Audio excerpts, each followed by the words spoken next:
Supreme কোর্টে DA মামলা নিয়ে রাজ্য সরকারি কর্মচারীদের একরাশ হতাশা।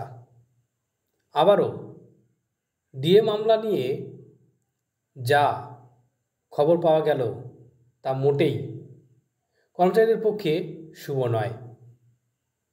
সেই 2016 সাল থেকে টানাপোড়েন চলছেই। সোমবার সুপ্রিম কোর্টে উঠেছিল বকেয়া ডিএ মামলা।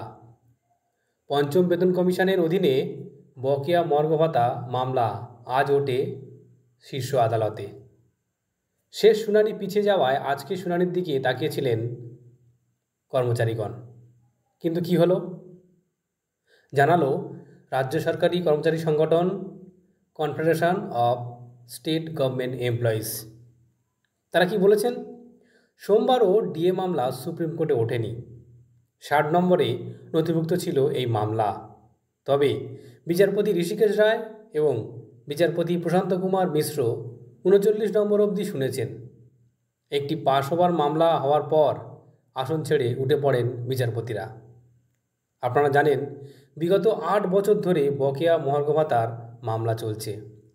রাজ্য সরকারি কর্মীদের একাংশের দাবি তাদের কেন্দ্রীয় হারে অর্থাৎ এআইসিপিআই অনুযায়ী ডিএ দিতে হবে। গত 14 মাসে প্রায় 10% ভাতা বাড়িয়েছে পশ্চিমবঙ্গ সরকার।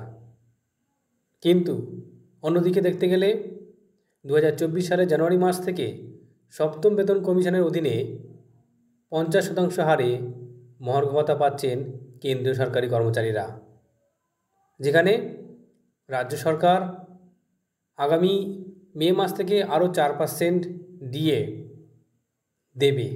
কিন্তু তাতেও সেই ফারাক থেকে যাচ্ছে 40-এর উপরেই। বুঝতেই পারছেন, একটা দীর্ঘদিনের লড়াই চলছে। কবে এর সুরাহা হবে তার দিকে তাকিয়ে রয়েছে কর্মচারীরা। আগামী ডেট কবে পাওয়া যাবে তা জানলে অবশ্যই শেয়ার করবো আপনাদের সঙ্গে।